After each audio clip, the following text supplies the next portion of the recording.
A family vanished from their RV in 1999, leaving behind all their belongings. But 2 years later, authorities open a shipping container, and what they discover inside changes everything.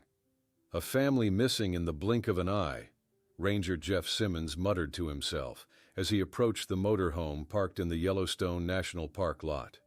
A concerned tourist had flagged him down, pointing out the RV that had remained in the same spot for over 24 hours, personal belongings visible through the windows. Jeff circled the vehicle cautiously, peering through the windows. What he saw sent a chill down his spine. A dinner table set for 4, untouched plates with perfectly arranged silverware, as if the family had vanished mid-meal. No signs of struggle, no forced entry, just emptiness where people should be. 3 days earlier, David Miller stood in his classroom, his trademark plaid shirt neatly tucked into khaki pants. Students watched in awe as he plunged a fresh flower into a container of liquid nitrogen, then shattered it against the desk. "And that, ladies and gentlemen, is what happens at negative 320 degrees Fahrenheit," he announced, as applause erupted from his captivated class. Across town at Floral Sweets Bakery, Karen Miller meticulously piped rose-shaped frosting onto a birthday cake. Her floral dress matched the decorations as she chatted with regular customers, calling each by name, her blonde hair pulled back in a neat ponytail. "Mrs. Peterson, your anniversary cake will be ready tomorrow," she said warmly, adding another perfect sugar rose to her creation. That evening, 12-year-old Tommy burst through the front door, his baseball uniform caked with dirt, proudly displaying a Most Improved Player trophy to his parents. "Can I put this in my travel journal? Coach said I've got the best attitude on the team." Tommy beamed as David checked items off his meticulously prepared vacation checklist. Meanwhile, 10-year-old Emily practiced a gymnastics routine in the living room, furniture pushed aside to create space. Karen filmed with her phone while David jotted notes on his clipboard, adding Emily's leotards, 3, to the already extensive list.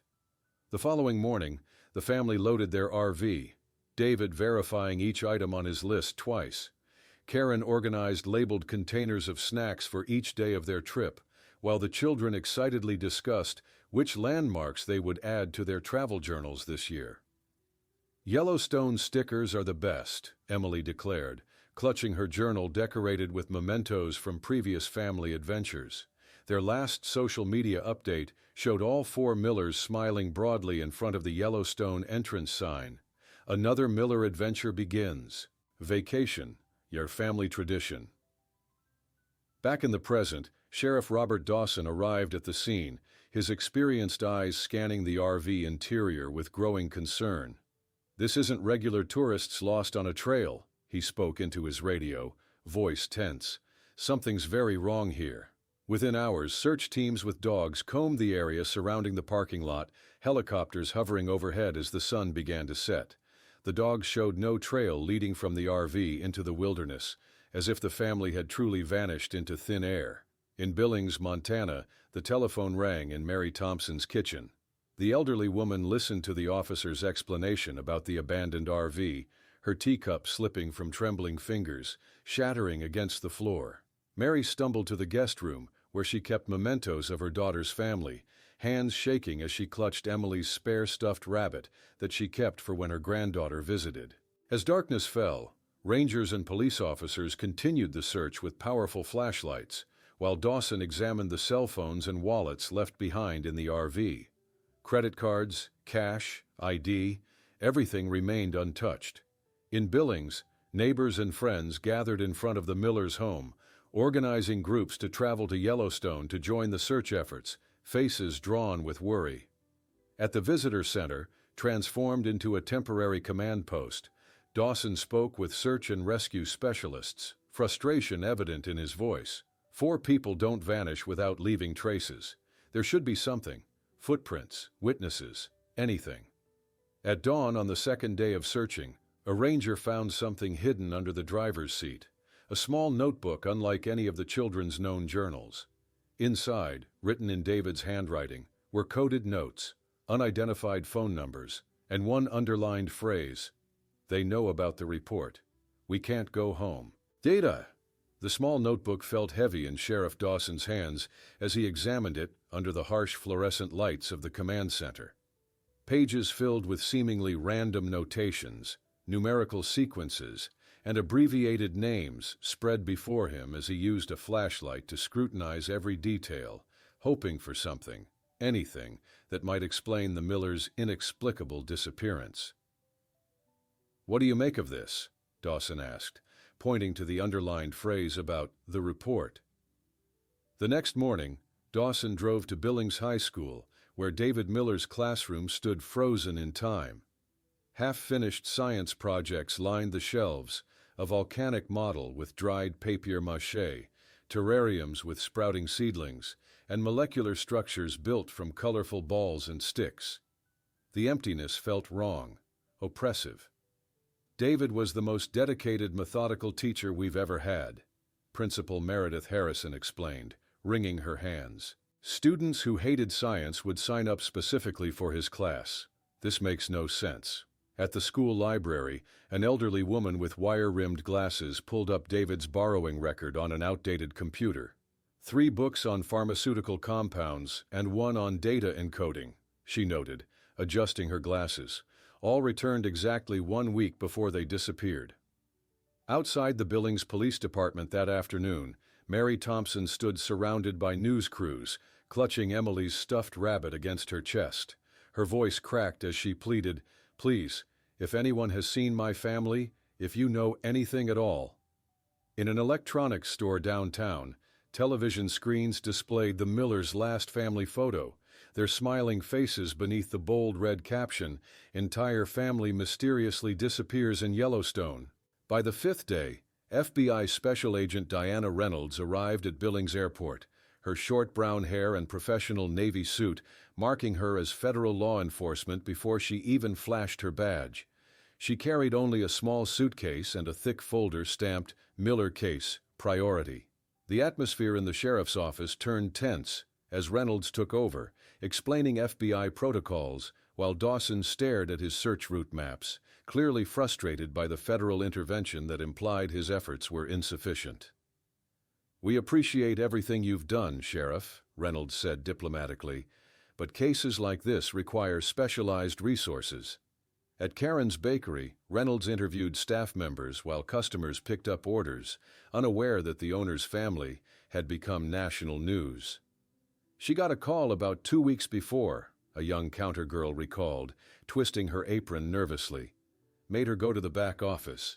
When she came out, her eyes were all red. I asked if she was okay, and she just said it was allergies, but..." Back at the makeshift investigation center, FBI technicians analyzed David's computer, revealing searches for "how to live without leaving digital traces" and "wilderness survival techniques." Searches made in private browsing mode, but recoverable with advanced forensic tools. Agent Reynolds stood before a whiteboard in the improvised operations room, methodically organizing family photos, timelines, and connections with colored markers. Her approach was systematic, reconstructive, rebuilding the weeks before the disappearance one detail at a time. David's brother Michael arrived from Denver the next day, exhausted after driving through the night. He confronted Reynolds immediately, his voice hoarse with emotion. "My brother would never abandon his life without a serious reason. Never." As search teams returned after scouring an expanded park area, their defeated expressions told the story before they spoke. A ranger handed Reynolds a map, marked with all areas already verified, nearly 500 square miles, with no sign of the Miller family. In David's home office, investigators found a receipt showing the purchase of advanced camping equipment, paid in cash 2 weeks before the planned trip, equipment not found in the abandoned RV. Reynolds and Dawson reviewed security camera footage from the park entrance, identifying the Millers' RV entering normally, with no visible signs of coercion or stress. The family appeared to be talking and laughing, a normal vacation arrival. Late that evening, Mary Thompson sat in Emily's bedroom in the Millers' house, arranging stuffed animals on the perfectly made bed, as if preparing for her granddaughter's return. She smoothed the pink comforter, adjusted the pillows, and noticed something protruding slightly from beneath one. With trembling hands, Mary pulled out an envelope with "Emergency" written in Karen's handwriting. Mary opened the envelope with shaking fingers, finding only an SD memory card and a hastily written note. "If anything happens to us, give this only to Federal Agent Jack Mercer from the Denver office. No one else." A name that hadn't appeared anywhere in the official investigation until now. Mary stared at the memory card in her palm, the weight of Karen's written warning pressing on her conscience. The kitchen clock ticked loudly in the silent Miller house as she debated her next move. Following her daughter's instructions meant withholding evidence, but something in Karen's desperate handwriting convinced her this wasn't an ordinary situation. With trembling fingers, she dialed Michael's number. "I found something," she whispered when he answered. "Something Karen left behind. She wants us to give it to someone specific, not Reynolds or any of the current investigators." "Don't say anything more on the phone," Michael replied urgently. If Karen specified this agent, there must be a reason. "I'll be there in 15 minutes. While Mary and Michael began their secret mission, Agent Reynolds pursued her own lead at the FBI field office in Billings. She frowned at David Miller's employment history displayed on her computer screen, noting a 6-month consultancy with Novatech Pharmaceuticals 5 years earlier, information absent from his teaching resume. "Why wouldn't he list this?" she muttered, printing the page.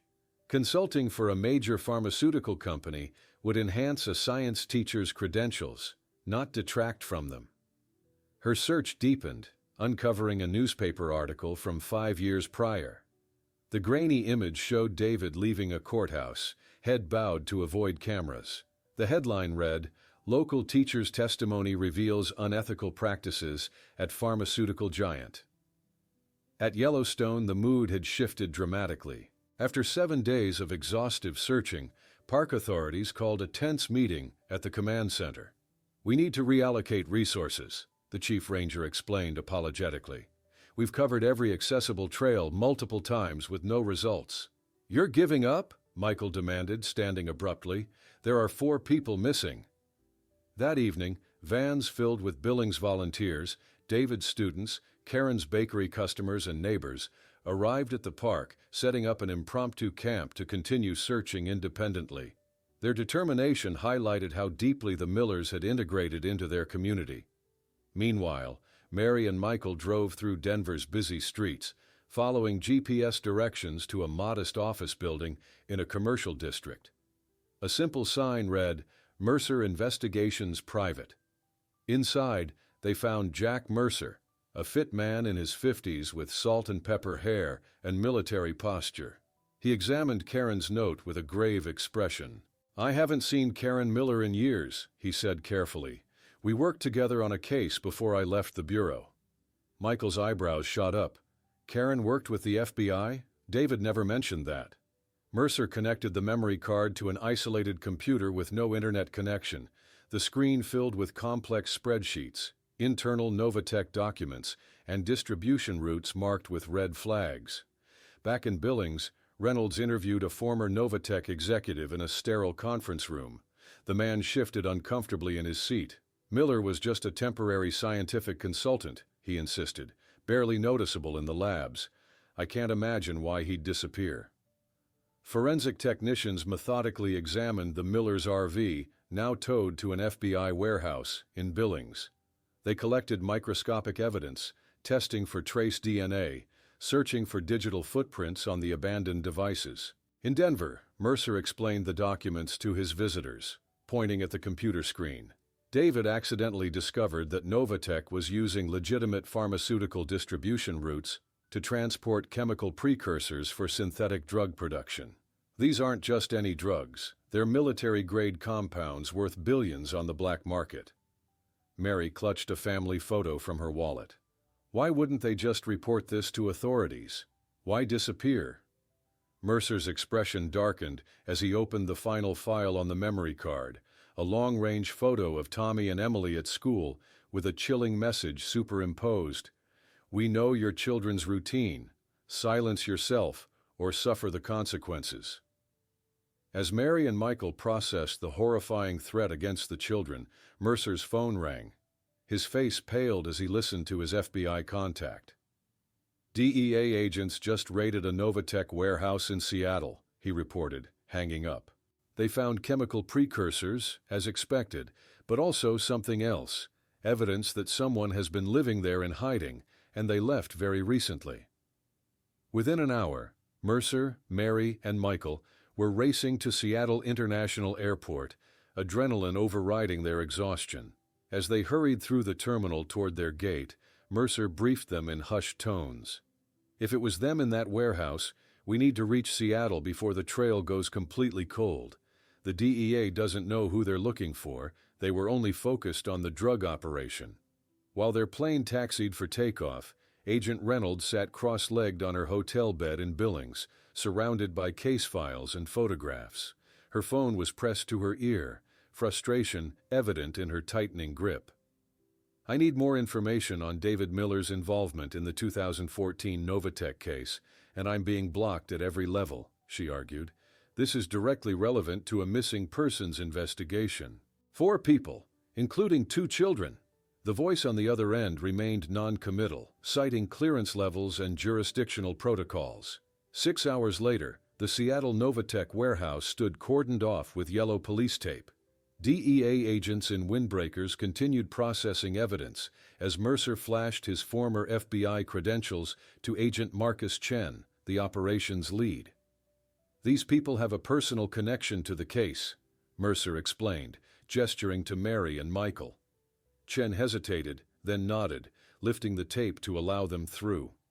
Inside, Chen guided them through the cavernous space to an isolated section in the back. What they found made Mary gasp: a makeshift living area with 2 mattresses on the floor, a small folding table, and shelves stocked with canned food and school books. "We've never seen anything like this in a drug raid," Chen admitted. "Someone was definitely hiding here." Mary approached a small coat hanging from an improvised hook, her hands trembling as she touched the familiar fabric. "This is Emily's. We bought it together before Christmas last year." Her voice broke on the last word. Mercer examined a calendar tacked to the wall, methodically marked until 3 days prior. The final entry was hastily scrawled, "They found us. Move to location B." Back in Billings, Reynolds faced off with her supervisor via video conference in an FBI meeting room. "We're dealing with a missing family, including 2 children, and you're telling me I can't access information about Novatech because of national security. What exactly are they hiding?" At Karen's Bakery, Reynolds had requested a second interview with all staff. A young woman with a ponytail recalled a particular customer. She was Hispanic, very elegant, always asked about Karen's kids, where they went to school, what activities they did after class. I thought she was just being friendly, but looking back, an FBI technician analyzed security footage from the bakery, the facial recognition system returning a match. Sophia Martinez, former international distribution director at Novatech. In their Seattle hotel room, Michael and Mercer spread the memory card documents across the bed, creating connections with the warehouse discovery. David wasn't just running away, Michael realized. He was methodically documenting everything to build a case. Chen showed Mercer evidence seized from the warehouse, a notebook with the same handwriting as the coded notes found in the RV, now containing detailed records of Novatech truck movements and cargo manifests. Meanwhile, Reynolds visited a former colleague of David's from school, who reluctantly shared, "He asked me, theoretically, how someone could live completely off the grid if they needed to protect their family. I thought it was for a novel he was writing." In the warehouse, Mary discovered a small drawing hidden behind a shelf, clearly made by Emily, showing 4 stick figures inside what appeared to be a box with the word "secret" written at the top. Mercer's phone rang, his expression changing to alarm as he listened. "You're certain? You've double-checked?" He disconnected hastily. Reynolds, searching through old archives, discovered that Karen, before marrying David and moving to Billings, had briefly worked as a civilian analyst for the FBI in Denver, exactly in the department supervised by Jack Mercer. While Reynolds prepared to travel to Denver following this unexpected revelation, Mercer gathered Mary and Michael in the hotel room, his face pale as he revealed the information received. "I just discovered why you can't find the family. Technically, the Millers don't exist anymore. 4 new identities were created by the unofficial Witness Protection Program 3 days before the disappearance, and according to my source, they're being moved at this very moment to Location B, the Port of Seattle." "The Port of Seattle?" Michael gasped, already reaching for his jacket. "We need to move now." Dawn broke over Seattle's massive shipping port, painting the endless rows of cargo containers in hazy orange light.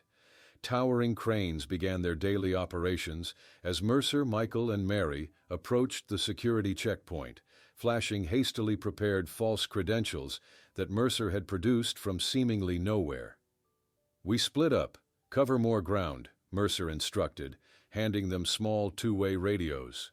"Mary, look for anything unusual. Improvised ventilation, non-standard markings, anything that doesn't belong in a shipping port." The 3 separated into the labyrinth of metal containers, each taking different pathways through the maze-like arrangement. Mary's heart pounded as she scanned row after row of identical containers, feeling simultaneously so close, yet impossibly far from her daughter and grandchildren. Meanwhile, in Denver, Agent Reynolds entered the FBI field office where Karen Miller had once worked. The building's sterile corridors seemed to hold secrets Reynolds was only beginning to uncover.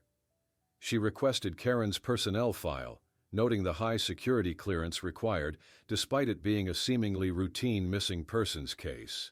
She had a natural gift for finding patterns where nobody else could see them, Karen's retired supervisor explained when Reynolds tracked him down.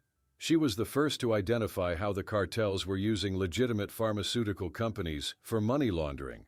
Brilliant, analytical mind. Back at the port, Michael discreetly photographed Novatech trucks being loaded. The workers caught his attention immediately.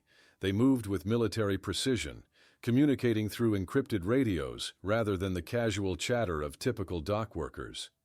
Mary stood between rows of containers, studying their markings with growing frustration when something clicked in her mind.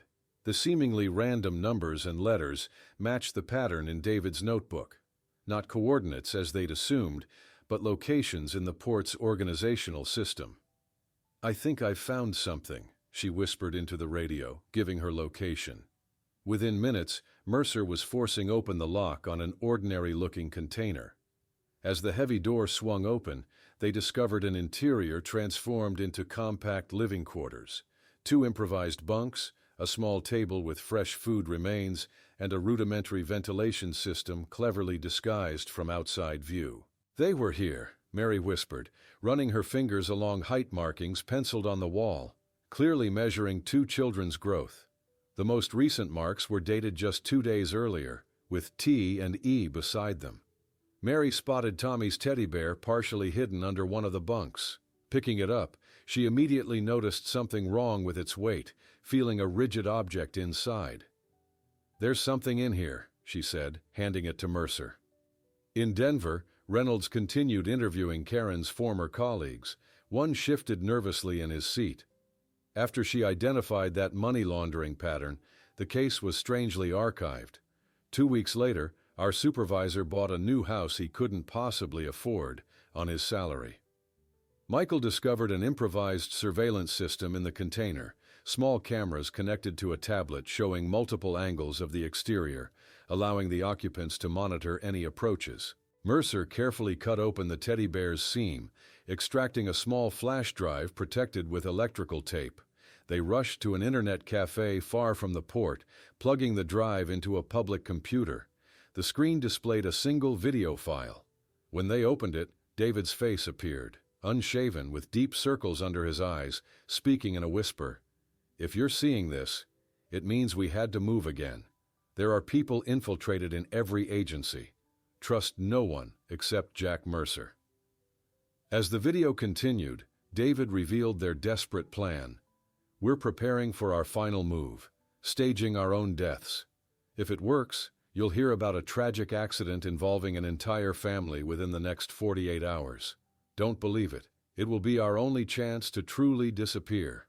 At that exact moment, Reynolds' phone chimed with an urgent alert about a burned RV found in a remote area of Oregon, with 4 charred bodies inside, preliminarily identified as a family of 4.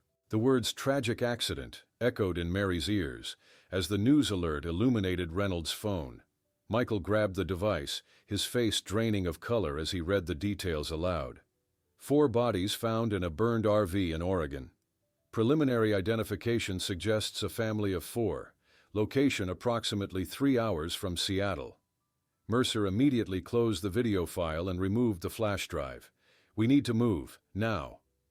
Within hours, the news of the burned RV dominated headlines across the country.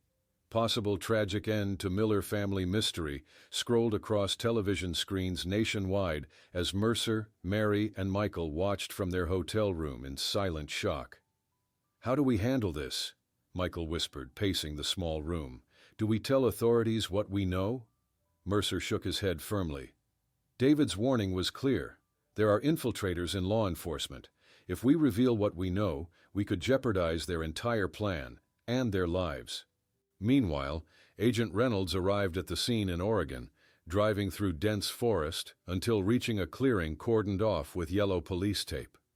The RV's charred skeleton stood in stark contrast against the green landscape, forensic teams in white suits methodically combing through the wreckage.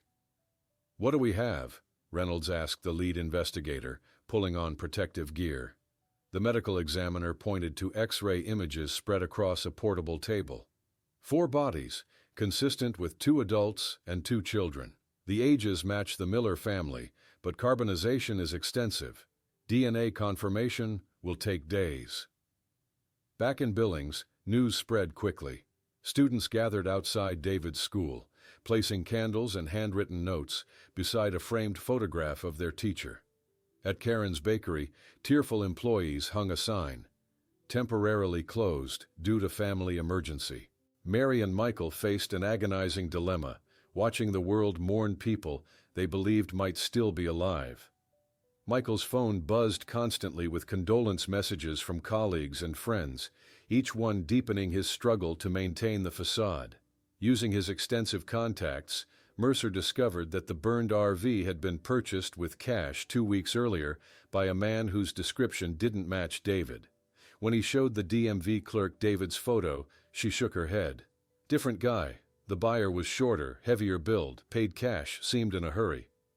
More disturbing was Mercer's discovery through satellite imagery obtained from a former colleague. A Novatech security vehicle had arrived at the fire scene an hour before the first official responder. At the morgue, Reynolds watched the medical examiner perform toxicological tests on the less damaged tissue samples. His expression shifted to alarm as the results appeared on his computer screen. "These people were injected with something before the fire," he explained. "This compound, I've never seen it before." A lab technician entered with a printout. "The substance is an experimental compound, code NT27, not on the market, still in testing phase at Novatech Pharmaceuticals." Reynolds stepped outside, processing this information, when she noticed an envelope tucked under her windshield wiper. Inside was a single photograph of the Miller family, taken on the day of their disappearance in Yellowstone, with the words "Case Closed" stamped in red across their smiling faces. The implicit threat in the photo sent a chill through Reynolds. As she contemplated her next move, her phone rang with a call from the DNA lab. "Agent Reynolds, we have preliminary results," the technician said. "While the bodies match the ages and sexes of the Millers, the DNA extracted from the less damaged remains shows no familial compatibility between them. These 4 people weren't a biological family, confirming that the real Millers are still out there." Reynolds glanced at the photograph again, now understanding it as both threat and misdirection. Based on Mercer's cryptic message about Location B, the Millers were likely heading to Alaska. She needed to get there before whoever had staged this elaborate cover-up realized their deception had failed. Reynolds tucked the DNA report into her jacket, her decision already made. Within an hour, she had requested personal leave, citing exhaustion from the Miller case. "I need a few days to recover," she told her supervisor over the phone while hastily packing a suitcase in her apartment. "This case, it's affecting me more than I expected."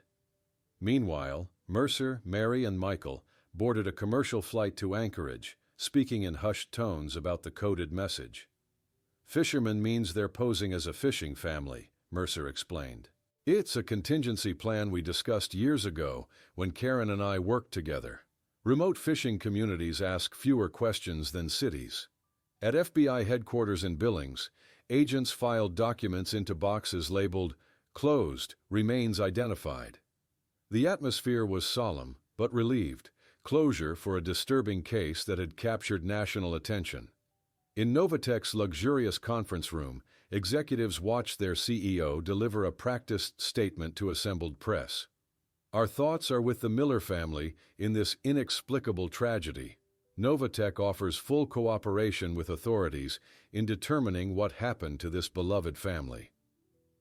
Minutes later, in his private office, the same CEO spoke into his phone with an entirely different tone. "The problem has been officially resolved, but we need actual confirmation. Hire the Anchorage man." That evening, Mercer sat in a weathered dockside bar in Anchorage, conversing with aging fishermen. He discreetly showed an old photograph of himself, with David from FBI training days. "I'm looking for a friend who might be using the name Carson now," he said, sliding a $50 bill across the sticky bar top. At their modest hotel, Mary and Michael spread coastal maps across the bed, marking potential locations of isolated communities where a family might hide effectively.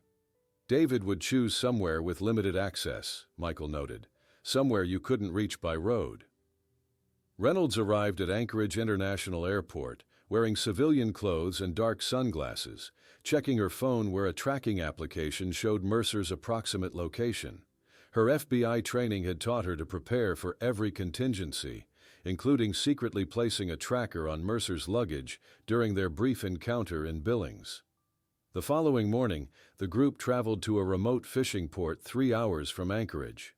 Mercer spoke with a boat seller who confirmed what they hoped to hear. Family of 4, father with graying beard, mother with short dark hair, 2 teenagers. Bought the New Beginning 3 weeks ago, cash payment. The man rifled through his records, producing a sales register showing the signature James Carson and photocopied identification documents. Despite the beard and different hair, Mercer instantly recognized David's eyes in the photograph. The dock where New Beginning had been moored until recently stood empty, a local worker informing them, "The Carsons left yesterday for Winter Harbor. No roads there, only accessible by boat or seaplane." Unknown to them, a nondescript man with calculating eyes disembarked a private plane at Anchorage's smaller aviation terminal. A Novatek security officer greeted him discreetly, handing over a package containing photos of the Millers and their new identities. As Mercer, Mary, and Michael discussed chartering a seaplane with a reluctant pilot, Reynolds appeared unexpectedly behind them. "Don't bother pretending to be surprised," she said calmly. "I know the Millers are alive." The confrontation moved to a nearby hangar, Mercer's hand hovering near his concealed weapon, while Reynolds showed empty hands in a gesture of peace. "If I wanted to arrest you or expose them, I would have brought a team," she explained. "I came alone because I know there are infiltrators in the FBI.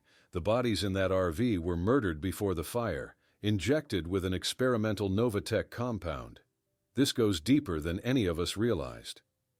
Reynolds produced evidence she'd collected linking Novatek executives to the murders and showing call records between company executives and specific federal agents with oversight of the Miller case. "I'm not your enemy," she insisted, as the group reluctantly accepted her explanation. None of them noticed they were being photographed from distance by Novatek's hired assassin, who transmitted the images to his employers with a concise message. "Target located. Bonus for the 4 extras.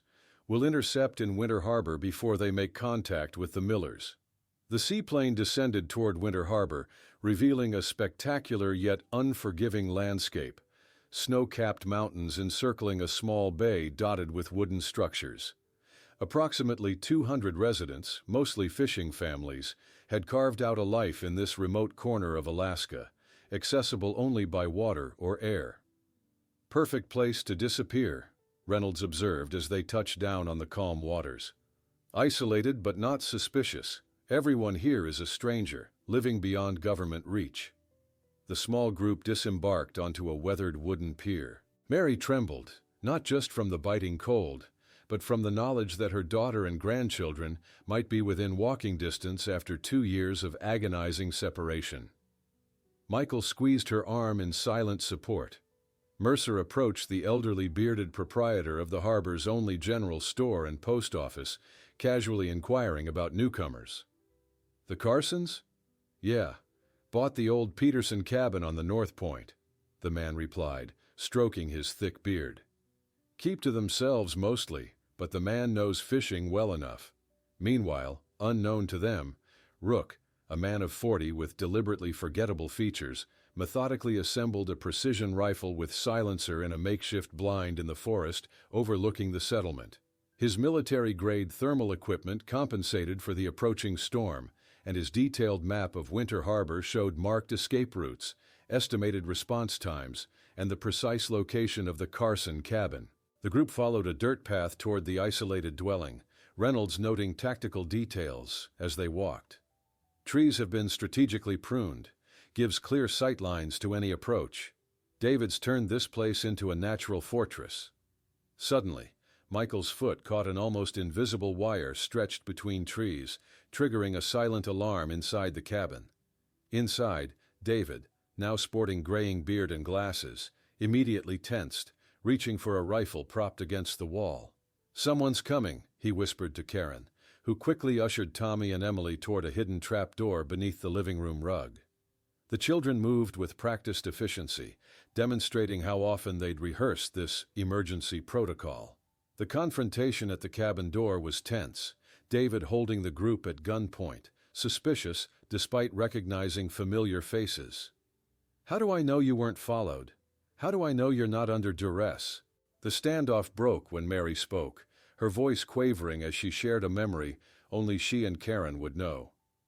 David's rifle lowered incrementally, tears forming in his eyes as he called for his family to emerge. Karen appeared from the trapdoor, nearly unrecognizable with short black hair, rushing to embrace her mother. Both women collapsed into silent sobs while Tommy and Emily, now 14 and 12, watched cautiously from the background, almost strangers to their grandmother after 2 years in hiding. David checked security camera feeds hidden around the property, immediately identifying Rook positioning himself. "He's professional, precise movements, top-tier equipment, not federal. He's a contractor." Inside the cabin, Reynolds surveyed the walls covered with meticulously marked maps, encrypted communication equipment, and methodically organized documents. "You've built a complete case against them here." David opened a hidden compartment in the wall, revealing dozens of organized folders. "It's not just about drugs. Novatech is developing biological weapons for black market sales. The pharmaceuticals are just the profitable facade for something far more dangerous." As the family began reconnecting, a shrill weather alarm interrupted their reunion, announcing an approaching Arctic storm. Simultaneously, David noticed something on the security feeds. Rook was no longer at his observation position. The assassin was now moving toward the cabin, using the imminent storm as cover for his attack. The weather alarm's shrill tone filled the cabin as David's eyes darted between the security monitors, searching for any sign of Rook. "The seismic sensors are showing unusual activity," he said, checking another screen with flashing red warnings. "We have less than 10 minutes before the hillside gives way. The tunnel is our only chance." David quickly pushed aside a stack of emergency supplies, revealing a hidden door behind them. "I built this during our first 2 months here," he explained as he swung open the heavy door, exposing a narrow tunnel illuminated by emergency lights. "It leads to a natural cave on the coastline. There's a boat there." Karen immediately sprang into action, her movements practiced and efficient as she stuffed waterproof backpacks with essential supplies. "Tommy, grab the medical kit. Emily, take only what you can carry in one trip," she instructed, her voice calm despite the urgency of their situation. While Karen prepared the children, David transferred files from his main device to smaller portable drives. 3 copies, 3 different routes, he explained, handing one to Reynolds and another to Michael. This is how we ensure the truth survives, no matter what happens to us. Mercer checked his weapon, his face pale from blood loss, but his determination unwavering. You need someone to distract him while you get to the boat. I'll keep him busy, he insisted, despite Karen's protests. You've already done more than we could ask, Karen said, embracing him tightly before whispering, Come with us, please. The group entered the tunnel in their planned order, Karen leading with a flashlight, followed by Mary and the children, with Michael helping the reluctant Mercer. Reynolds and David covered the rear, sealing the hidden door behind them. Inside the tunnel, the earth walls reinforced with wooden supports closed in around them, the sounds of the storm and crashing waves growing louder as they advanced. Tommy held his sister's hand tightly, guiding her forward when she hesitated at the unfamiliar surroundings. David checked a portable seismic sensor, his expression grim. The avalanche has started. In less than 5 minutes, the cabin and the bunker entrance will be completely buried, he reported, as they hurried through the narrow passage. After what felt like an eternity, they emerged into a coastal cave, wind howling at the entrance, violent waves visible beyond the protected area where a small covered boat was anchored. The group paused, assessing their situation and the storm's intensity. Reynolds evaluated the boat and weather conditions with a practiced eye. It won't safely hold all of us in these conditions, not with enough supplies to survive if we get stranded at sea, she concluded grimly. David made his decision quickly. Karen, take the children and Mary. Reynolds needs the evidence to end this once and for all. Michael and I will follow in the second boat after we get Mercer, he instructed, his tone allowing no argument. Karen grasped David's face between her hands, tears mingling with determination in her eyes. Promise you'll come back to us. Promise, she demanded, her voice breaking. As the boat pulled away into the storm, Karen demonstrated surprising skill at the helm, navigating the treacherous waters while Reynolds protected the children and Mary in the small cabin. David and Michael watched from the cave entrance, their figures growing smaller from the boat's perspective. The last glimpse Karen caught of her husband showed him turning back into the cave, Michael at his side, as the first rumbles of the avalanche echoed across the water, and the hillside where their cabin stood began to collapse in a deadly cascade of snow, ice, and debris. The light in the bunker flickered momentarily when a distant explosion was heard.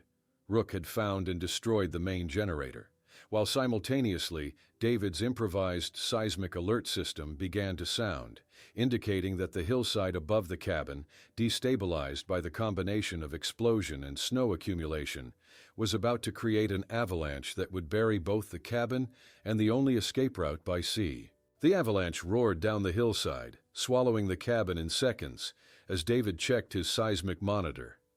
We have minutes, not hours, he told Michael and Mercer, the injured man leaning heavily against the cave wall. The storm is accelerating everything. David revealed an emergency pack hidden behind rocks, producing a satellite phone and first aid supplies. The second boat is through there, he pointed deeper into the cave. But we need to ensure Rook isn't waiting for us. Michael bandaged Mercer's shoulder, while David monitored thermal imaging on a handheld device.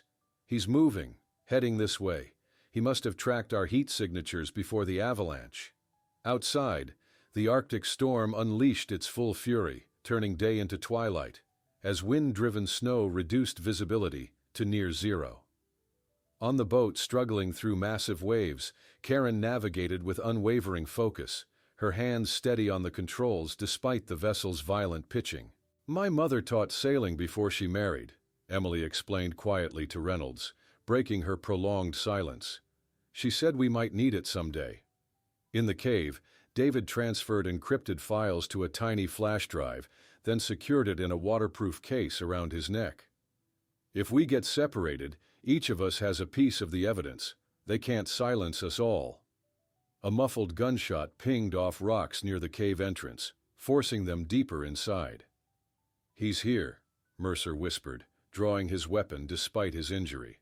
Go, I'll hold him off. We're not leaving you, Michael insisted, but Mercer's expression was resolute. "I've been dying of cancer for 6 months," he revealed. "Terminal diagnosis. Let me make this count."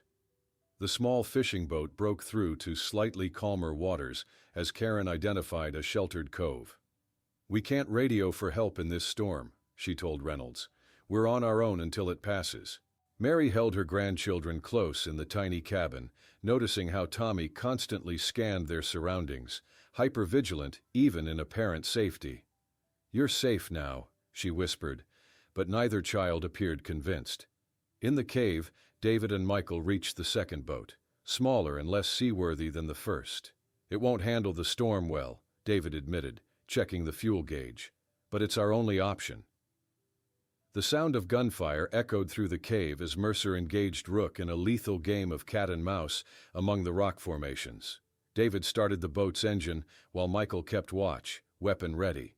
6 months later, a small Canadian coastal town welcomed spring with blooming flowers and fishing boats preparing for the season. A bakery named New Beginnings displayed fresh pastries in its window, where Karen, her natural blonde hair growing out again, arranged a tray of cinnamon rolls. Across town, Tommy played baseball on a school field, his swing powerful, but his eyes still constantly checking the surroundings. Emily, in a gymnastics class, executed a perfect routine, her movements precise, but her smile still not reaching her eyes. At the edge of the field, a figure leaned on crutches, watching silently. David's face bore new scars, and his leg would never fully heal, but his eyes held something they hadn't in years: peace. That evening, the family reunited in their modest home, David embracing each member with fierce protectiveness. "It's over," he told them, as official news reported the indictment of 12 Novatech executives and 4 federal agents. "We can start living again." As the Millers sat down to their first truly relaxed dinner in years, Agent Reynolds received an anonymous file in her new FBI office, containing evidence of another pharmaceutical corporation using identical methods to Novatech, suggesting the conspiracy extended further than they'd imagined, and somewhere, an apparently ordinary family began carefully observing their surroundings, sensing that they were, once again, being watched.